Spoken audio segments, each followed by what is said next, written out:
everybody, it's Jay, right back with you to bring the latest pro wrestling news and results. It's part of Wrestling Alliance Live. Oh yeah, baby, we got a mega rant for you tonight. AEW and New Japan came together on a Sunday night in Toronto for one hell of a pay-per-view. Quite frankly, one of the best AEW pay-per-views ever. Maybe one of the better pay-per-views in North America ever. And damn, this was one hell of a spectacle. Forbidden Door. Wow. Let's get into it in just a moment. But before we do, let's talk about what we got coming up down the line here on Wrestling Rants. It is Tuesday. I took an extra day to do this rant because I thought maybe there'd be some more news coming down the pipeline, coming out of this show. And there definitely was a few things that were notable that came out today. So we'll talk about that as part of the big mega rant here.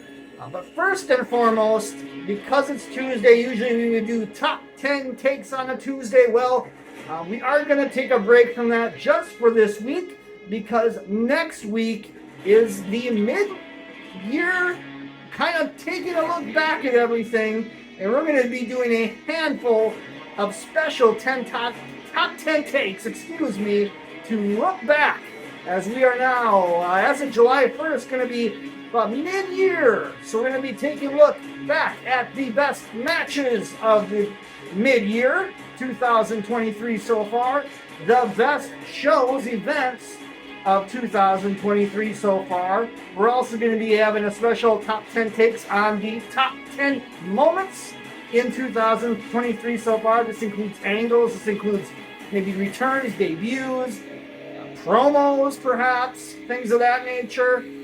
And then we will close off taking a look back at 2023 so far with the top 10 MVPs of 2023 so far. So that's going to be coming up as part of July 4th holiday. On July 3rd and July 4th, be looking for 4 rants on top 10 takes on the July 4th holiday time, Monday, Tuesday, around that time frame. We're going to be doing 4 separate top 10 takes rants on 2023 so far. So once again, top 10 matches, top 10 events, top 10 moments, and top 10 MVPs. So be on the lookout for that next week.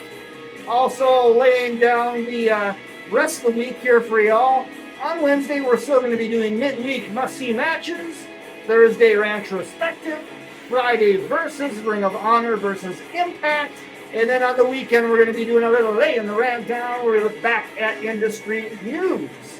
And coming up in July, sometime in July, I have not set the date exact, but myself and Sin City Steve from the Vegas Bad Boys of Podcasting, if you have not checked out their podcast, please do yourself a favor and do that. They drop every Sunday night. They're on YouTube. They're on all different social media platforms, also podcast platforms.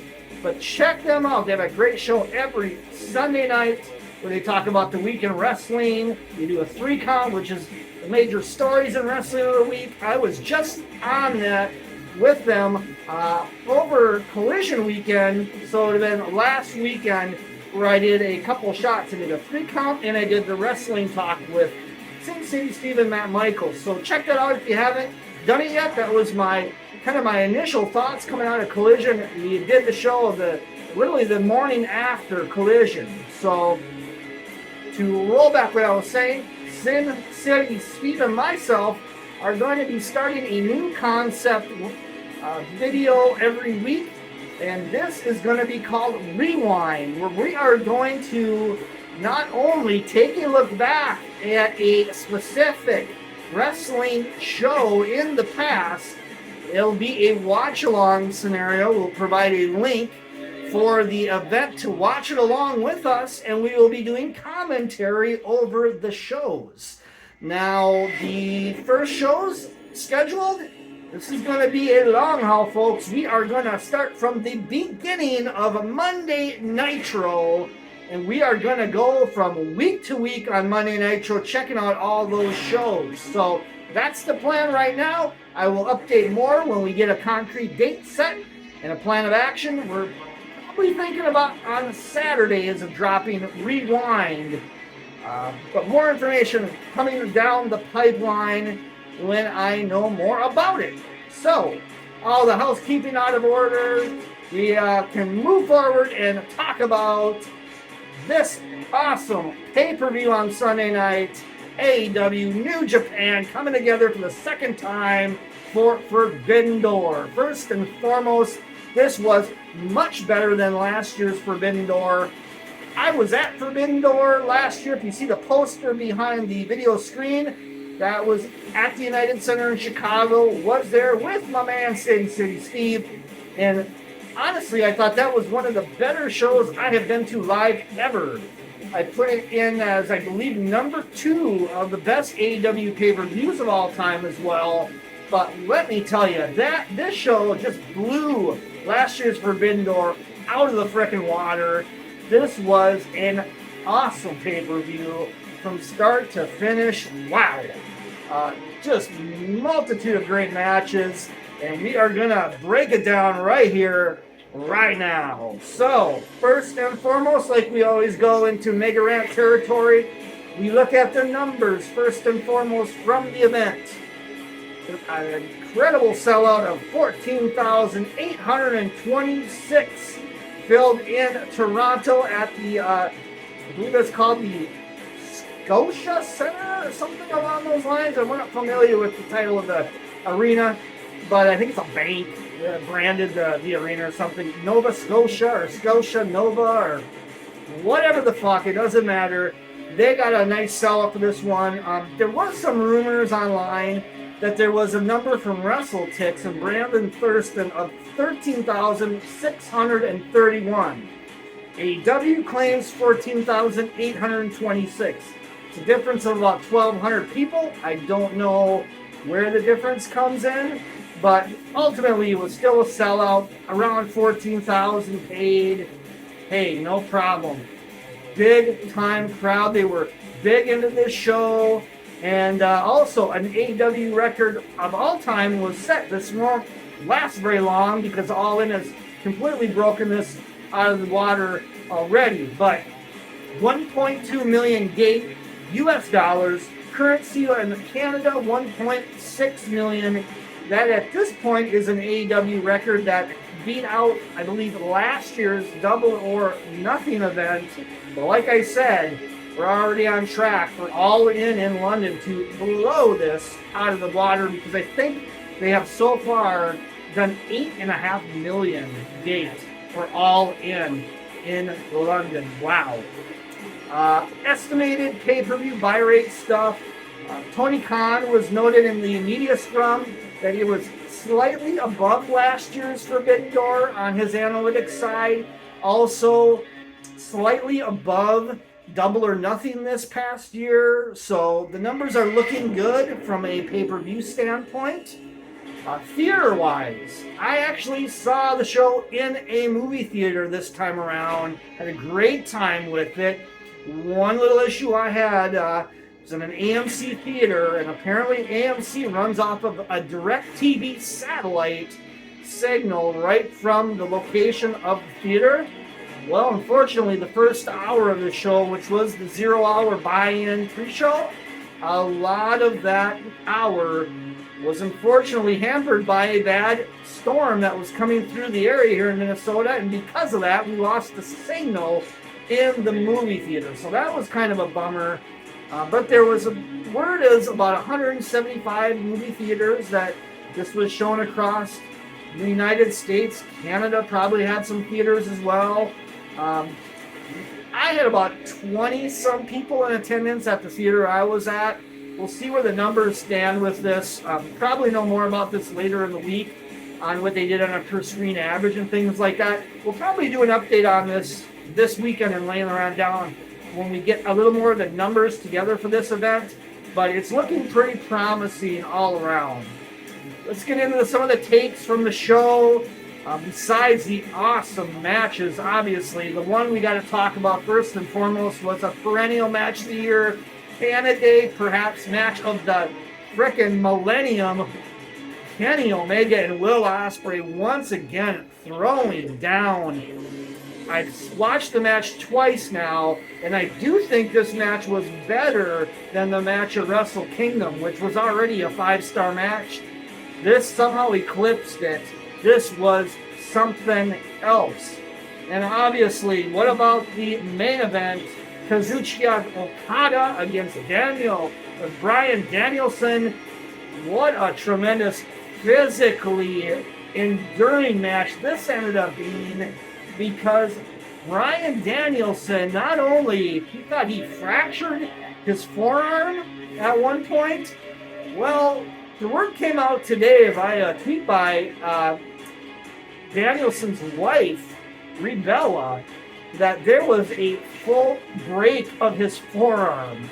This is going to be a troubling situation for Danielson, because this is not just a little fracture. He thought maybe this would take 6 to 8 weeks. He noted that in the scrum. It's going to take a lot longer than that. We're talking probably 3 to 4 months at least. Unfortunately, I think Danielson's going to be out for All In, which is a shame, and All Out, because I would figure he would be an integral part of both of those shows. There was some rumors that he was going to take on Nigel McGuinness at All In a retirement match for Nigel. Unfortunately, I think those plans are all fucking out now with the Danielson injury. Full break of his forearm. Damn.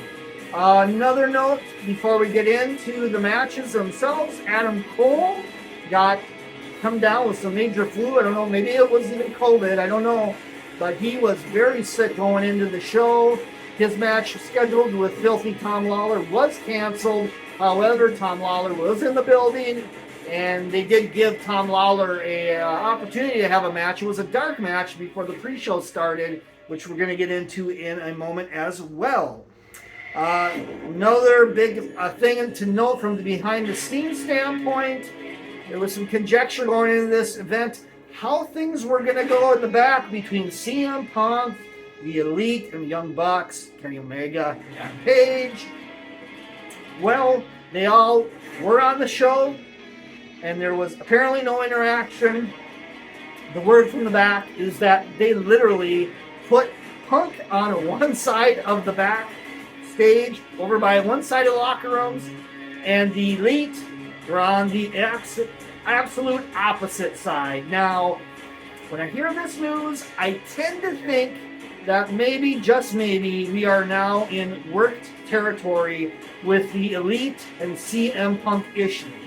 I just think when stuff like that comes out, I just feel like either this is completely ludicrous that these guys have not sat down yet, or we are in worked territory and this is just bullshit that they're just putting out there to make us think there's still issue, and then boom, come All Out time, or maybe before that even here, to build to All Out in Chicago.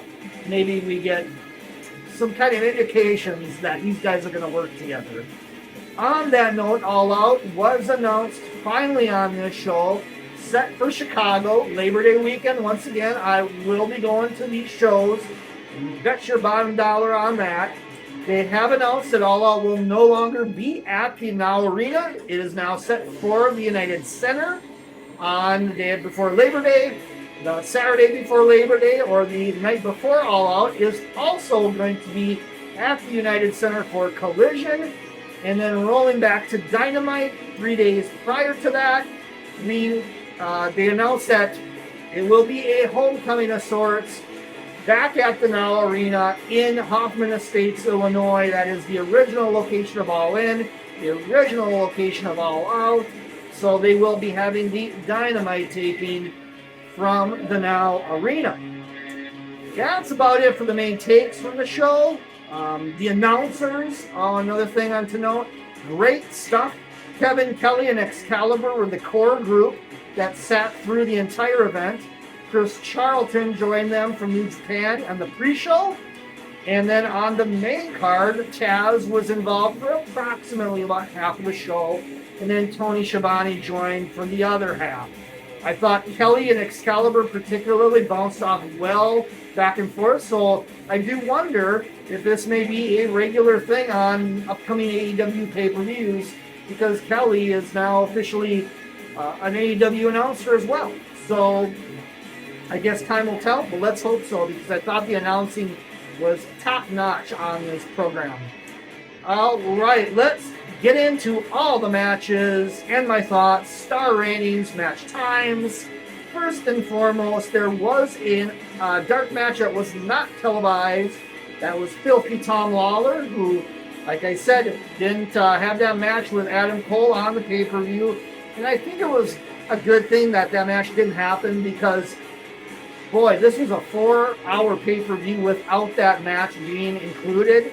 I can't imagine this show going much longer, because even though it was an enthralling show, it was quite a long pay-per-view at 5 hours, counting an hour of pre-show matches. So Tom Lawler went over Serpentico in the dark match. It was not televised. 4 minutes, 13 seconds. And Lawler goes over in that one. Not a whole lot of details that I could find on that match. 0 Hour, the pre-show, kicked off with 4 matches. I probably, if I would have been booking this one, I may have changed things up a little bit different, because we essentially had one match that was more or less AEW guys against AEW guys, with the addition of one New Japan guy. And then another match had all New Japan guys against each other. So I would have maybe switched this up a little bit. We'll talk about it maybe after we get through the matches, and maybe what I would have done a little differently here. But let's get into it. Match 1 on 0 Hour was the Mogul Embassy in an 8-man tag over Chaos and El Desperado. Mogul Embassy members Swerve Strickland, Gates of Agony, and Brian Cage. Chaos members were Rocky Romero, best friends of Chuck Taylor and Trent Beretta. And then we had El Desperado shoehorned in this mix. I think instead of this multi-man tag, I would have much preferred El Desperado against Swerve Strickland in a one-on-one match. That was kind of the story of the match, because El Desperado and Swerve kind of faced off last year at Forbidden Door in the match with El Desperado and Kanemaru against Keith Lee and Swerve, which was ironically on the 0 Hour show as well. As it were, the match had some good spots. They gave it time at 12 minutes and 23 seconds. Everybody got their shit in, including the man Brian Cage. And I went 3 1/4 stars on this one. The finish was Swerve doing that top rope double stomp onto Rocky Romero. It was all right, but once again, I think I would have much preferred Swerve Strickland against El Desperado in this opening match on the 0 Hour pre-show. Then we get to match 2. This was the third women's match of 4 in the Owen Hart opening round. Athena, the Ring of Honor Women's Champion, went over Billy Starks, the 18-year-old prodigy. This was her first big match in AEW, and what a match to start out with on a big card in front of a big audience. I could tell she had a little bit of jitters. You could just tell as she came out. She was really nervous looking, but enthralled at the same time. Athena looked great here. Starks actually, to her own, sold very well. Took some pretty wild bumps, including the spot near the end of the match where, I call it the PCO spot, where on the top rope, Billy Starks does basically a senton onto the ring apron corner and misses, and that pretty much costed the match. Athena brought her back in and did kind of a variation of a code breaker kind of, and got the win at 7 minutes and 49 seconds. I went 3 1/2 stars.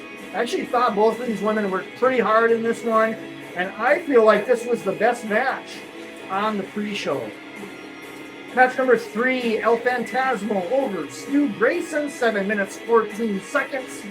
two gelled pretty well. Similar styles. There's a lot of cool spots, kind of innovative stuff, a little bit here and there. And ELP won with a top rope Frankensteiner followed by a frog splash. At 3.25 stars, I went for this one. Then we get to the New Japan versus New Japan match. LIJ members, we had Hiromu Takahashi, we had Bushi, and we had Shingo Takagi, who is super over with this crowd, over the United Empire team of Jeff Cobb, TJP, and Kyle Fletcher at 7 minutes and 30 seconds. So the last three matches here, similar times, they get a little more time to that opener.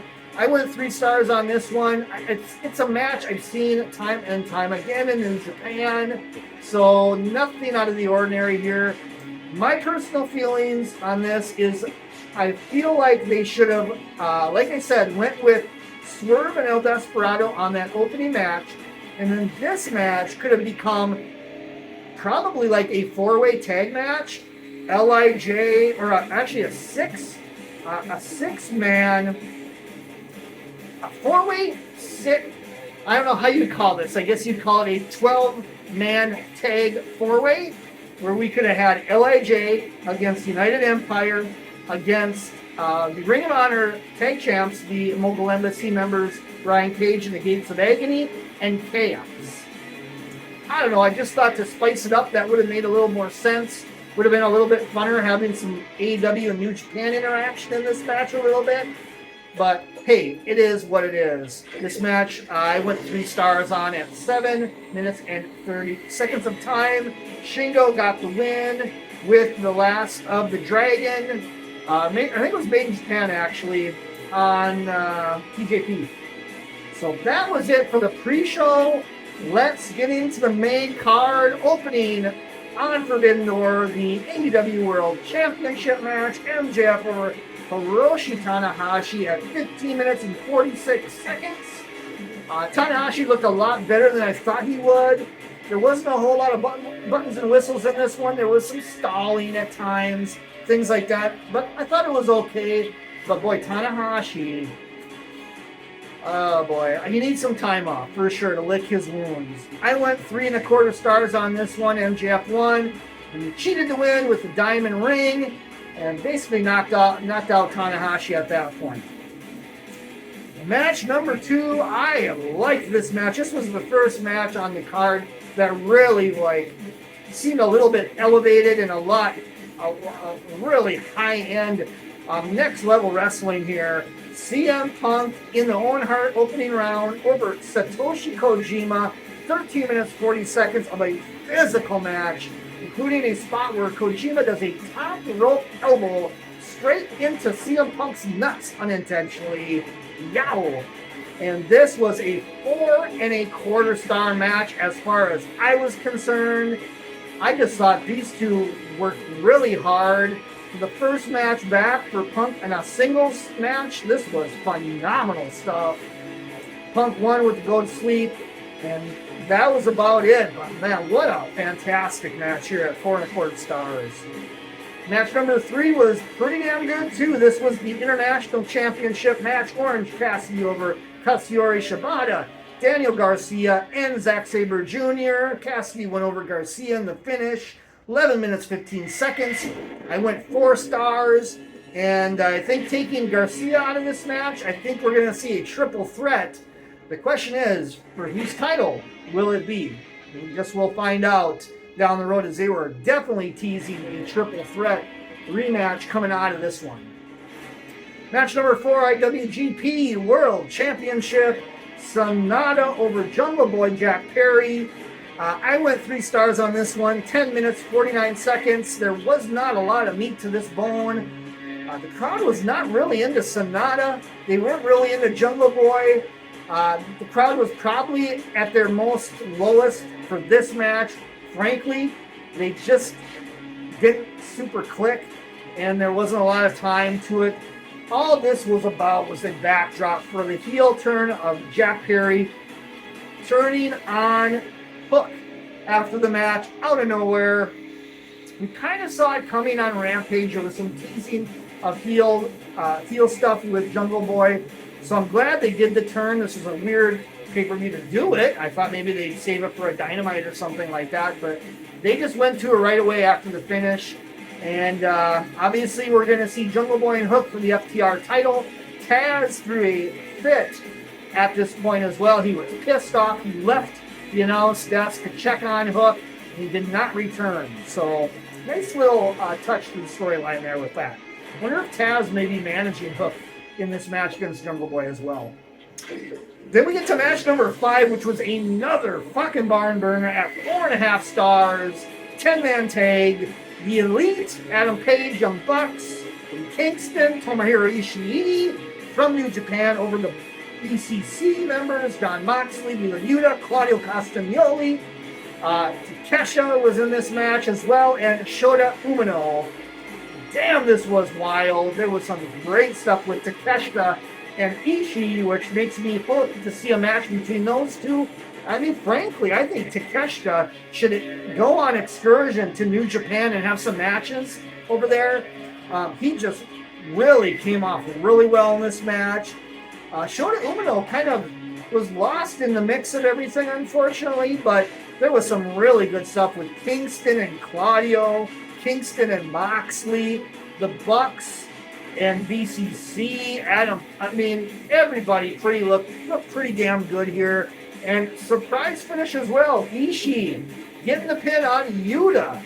The finish, but I love this match. 4.5 stars. Bam. The cool-down match, which wasn't really so much of a cool-down match, but AEW Women's Championship, Toni Storm over Willow Nightingale, 10 minutes, 27 seconds. I went 3.25 stars on this one. These two gals worked very well together. There was some good moments here. Storm did win with an eye rake and then got that kind of drop down DDT, or I think it was a pile driver actually, spot on Willow. I think we are going to see another match with these two down the road, so I don't think Willow lost a whole lot of anything from the loss here. Then we get to the match that probably, arguably, should have been the last match on the show. This was Will Ospreay defeating Kenny Omega to win back his New Japan U.S. title. My God, 39 minutes and 50 seconds of a physically enduring match. My God, blood all over the place with both of these guys. Wild spots up and down. You probably have seen the match, so you know what I'm talking about. The one spot particularly that caught my attention and made me gasp literally in the theater was the Tiger Driver 91 spot when Omega landed flat on top of his head. Do a slow-mo replay of that spot and cringe. I dare ya.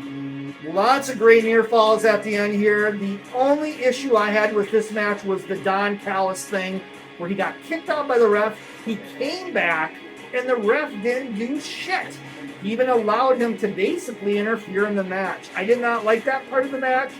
But ultimately, I could not help it. This match was so awesome. It's going to probably be the best match of the year. It may be the best match in many years. I went five stars plus just to differentiate it from the match at the Wrestle Kingdom event. This was better, I think. Match number 8 was a bit of a disappointment at 3 stars. Sting, Darby Allin, and Tetsuya Naito against Chris Jericho, Sammy Guevara, and Minoru Suzuki. The main issue with this match was Sting. He just couldn't get on the same page in a few spots. I think he may have gotten injured and we just don't know about it yet. Particularly in the spot with Sammy Guevara trying for that cutter while Sting had Jericho and the Scorpion. But apparently he's wrestling on Dynamite on Wednesday, so if he can work that match, I guess he's probably all right. But I went 3 stars on this one. The finish was Naito pinning, I believe, Suzuki? Don't quote me on that, but I'm pretty sure that was the finish on this one. Then we got to the main event, which was impressive in hindsight, that Bryan Danielson worked this match almost 17, 18 minutes more after breaking his fucking forearm against Kazuchika Okada. So with that said, going back and watching this match a second time was a different type of thing because you knew where he got injured. It was the top rope elbow by Okada. And he kept working this match, and he had a freaking broken arm. Unbelievable. I went 4 3/4 stars on this one. I think some people were disappointed with this match because I think there was some spots that they couldn't do.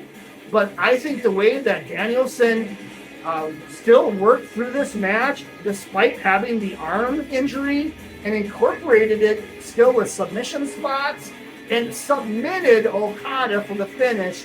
That was an amazing moment as well because Okada has not submitted since the G1 Climax of 2015. Wow.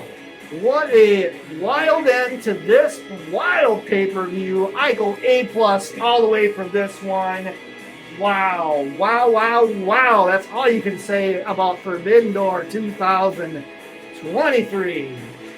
All right, come on back tomorrow. We got a lot of must-see matches to talk about. We're going to be back following up and talking a lot more about a lot of these matches on Forbidden Door. Tomorrow, must-see midweek matches right here at Wrestling Reigns. Baby!